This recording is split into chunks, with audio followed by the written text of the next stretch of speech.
She cheated on me with my identical twin brother. And he said, I am you. I didn't cry. I didn't scream. I just set the trap. They thought I'd never find out until I walked into that hotel room wearing his hoodie. This is the story of how I lost everything and took it all back. All right, Reddit, buckle up. I've been sitting on this story for a while, mostly because I didn't know how to explain it without sounding like a character from a bad Netflix drama. But after everything that happened, and after what I did, I figured it's time to unload. I, 28M, caught my girlfriend, 27F, cheating on me with my identical twin brother. And that's not even the craziest part. Let me start from the beginning. So I've been with my girlfriend, Emily, for about 2 years. She's smart, funny, a little chaotic, and somehow always smells like cinnamon, even when she just wakes up. I really loved her. Still do, maybe, in some sick leftover way. And if I'm being honest, I thought she was it for me. The one. We'd talked about moving in together. We'd gone ring shopping. Hell, she even kept a Pinterest board for our future kitchen. You get the idea. But lately, something had started to feel off. Not dramatic at first, just weird little things. She started canceling plans a lot, saying she was too tired or had errands. She'd go MIA for hours and then act like I was the clingy one. She didn't text me goodnight like she used to. And then, one night, we were arguing over something dumb, like whether we'd seen a movie together or not. And in the middle of it, she just snapped and shouted, God, Nathan, you never listen. Nathan, my twin brother's name. I just froze. Now here's the thing. I get it. We're identical. We look the same, talk the same, even have similar taste in music and food. But no one who actually knows us confuses us. Especially not Emily. She used to say she could tell us apart by the way I blinked. So I said, what did you just call me? She blinked, laughed it off, said it was a mistake. I was thinking about your family dinner last week. Relax. But my stomach didn't relax. Not at all. I just kept thinking about how weirdly close she and Nathan had gotten recently. How she laughed extra hard at his dumb jokes. How they'd stay behind just to help clean up when we had family dinners. And then, this was the moment everything started to click. I was grabbing something from Nathan's car one day. Long story, we still share some stuff. And I saw something on the floor in the back seat. It was my cologne. The exact one I gave to Emily on Valentine's Day last year. She said it was her favorite smell. I picked it up and just stared at it. Why would it be in his car? I didn't say anything right away. I wanted to believe there was some innocent explanation. Maybe she left it there. Maybe he borrowed it. But in my gut, I knew. I knew something was seriously wrong. And I had no idea just how bad it was going to get. So after I found the cologne in Nathan's car, I tried to stay calm. Tried being the key word. I didn't confront Emily that night. Or the next. Instead, I started watching. Paying attention. Like, really paying attention. And once I did, it was like someone turned the lights on. She stopped making eye contact when she talked to me. Started dressing up way more often for errands. And her phone? Glued to her like it was surgically attached. She even started taking it into the bathroom while she showered. Which, yeah, she never used to do. And then there was Nathan. Now, you have to understand, we were close. Me and my twin. Grew up sharing everything. Clothes. Video games. Birthdays. Hell, we even shared a bunk bed until we were 16. But recently, he'd gotten weird too. He stopped texting me as much. Always had some excuse not to hang out. Busy. Tired. Working on something. He started dodging eye contact too. Both of them acting like they were living on edge. You don't have to be Sherlock to know something's up. So one night, when I was alone in my apartment and spiraling a bit, I had this thought pop into my head. What if they're not just sneaking around behind your back? What if he planned this? It sounded insane, but something about it stuck. Then I remembered something from years ago. Back in high school, me and Nathan used to make prank videos together. We had this old shared Google Drive where we dumped all the raw footage and edits. I hadn't logged into that thing in like a decade, but the thought it might still exist hit me like a lightning bolt. I grabbed my laptop, dug around for the login, and somehow, miracle of miracles, got in. And there it was, the folder. Except now it had a bunch of new folders inside, all named random numbers, like dates.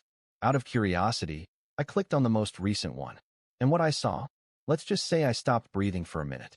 Hundreds of photos. Some were blurry. Some were very, very clear. Emily. In my brother's car. Emily. In his bed. Emily. Wearing my hoodie. Emily and Nathan. Together. half naked, sometimes fully, hugging, kissing, laughing. Every possible angle of betrayal, documented like they were proud of it. And the worst part? Some of the photos. She was looking right at the camera. I just sat there, scrolling through image after image, mouth dry, hands shaking, heart thudding like a damn war drum. And for a second, I think my brain tried to convince me this was fake. That maybe it was some elaborate prank. But I knew that couch. I knew those bed sheets. I knew that look she gave when she thought no one was watching. And it wasn't just physical. There were screenshots too, texts between them. Nathan, he doesn't deserve you. Emily, I wish you were the one I met first. Nathan, he'll never know. He's too naive. That one stuck. He'll never know. He's too naive. That's when the switch flipped. I wasn't gonna cry. I wasn't gonna scream. I wasn't even gonna confront them. Not yet. I was going to be quiet. And I was going to burn everything they built. Together. I didn't sleep that night. Not even a little. I just sat there, scrolling through those photos, reading every disgusting message between them. Over and over. My phone buzzed a few times, Emily asking if I was okay, since I didn't reply to her goodnight red heart text. Yeah, good night, huh? I wanted to scream, to break something. But instead, I just sat in it. Let it sink into my bones. The betrayal, the humiliation, the weirdness of it all. Because here's the part that kept screwing with my head. Nathan didn't just cheat with my girlfriend. He went out of his way to become me. He started dressing like me, wearing my cologne. He copied my haircut, down to the slightly messy front I always did without thinking.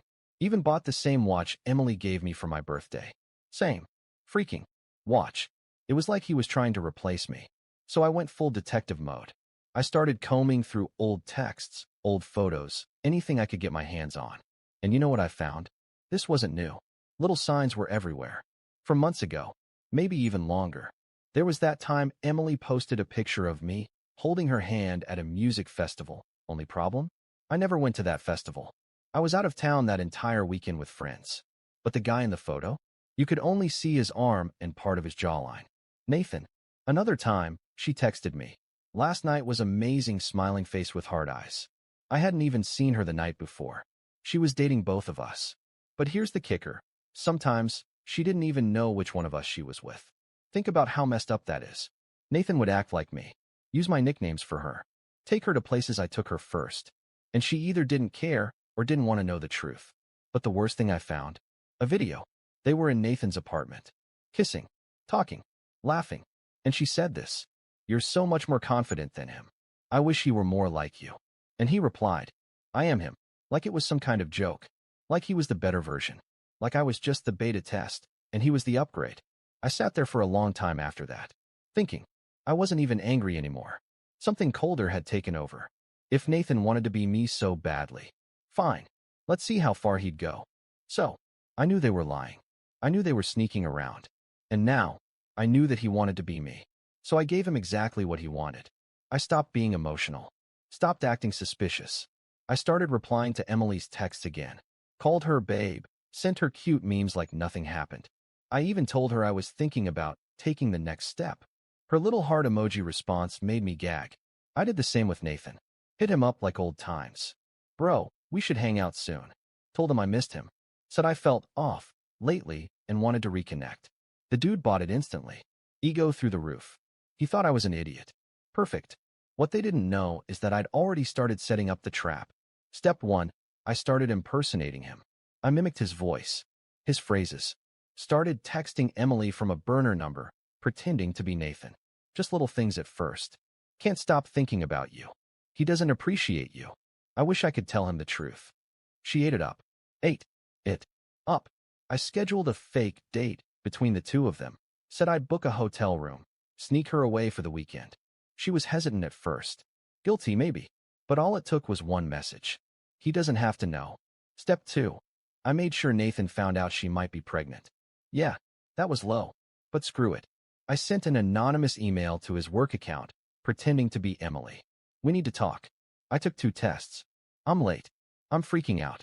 Dude went into panic mode. Texted her nonstop.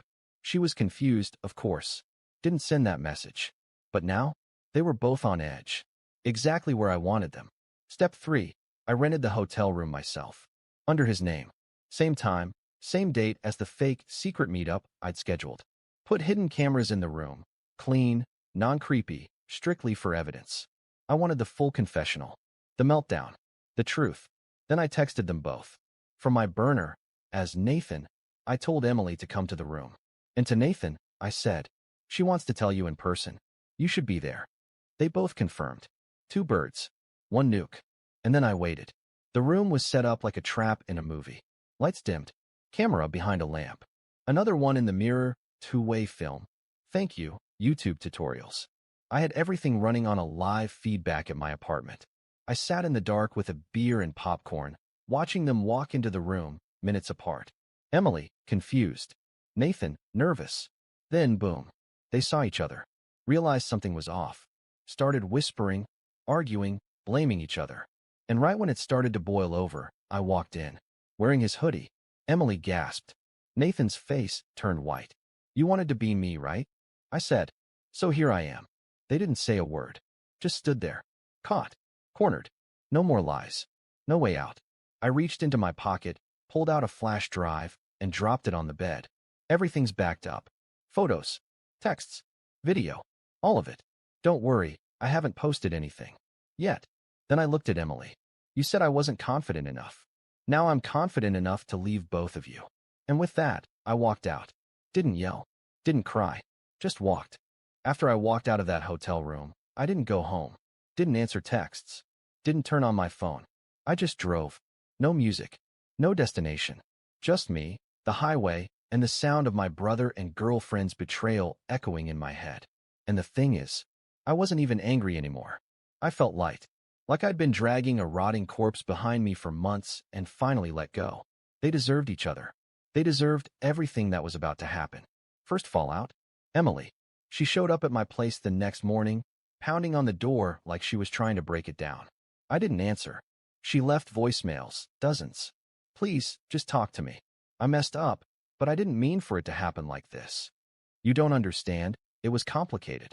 Nathan told me you didn't love me anymore. Oh, there it is. She tried crying, then yelling, then apologizing, then playing the victim. I listened to every message once, then blocked her. Everywhere. Email. Social. Even Venmo. Gone. Second fallout. Nathan. He texted me one time. I don't even know what to say. I screwed up. I'm sorry. I never replied. Instead, I forwarded the hotel footage to our parents. No commentary. No explanation. Just the raw truth. They didn't respond right away, but I saw the ripple effects. Group chats going dead. My mom quietly removing Nathan from her Facebook header photo. Our dad canceling a birthday dinner he planned for both of us. A few days later, Nathan sent another text. They won't talk to me. You ruined everything. I stared at it for a long time, then sent back 2 words. You chose this. Blocked. And here's the really petty part, the thing I probably shouldn't admit.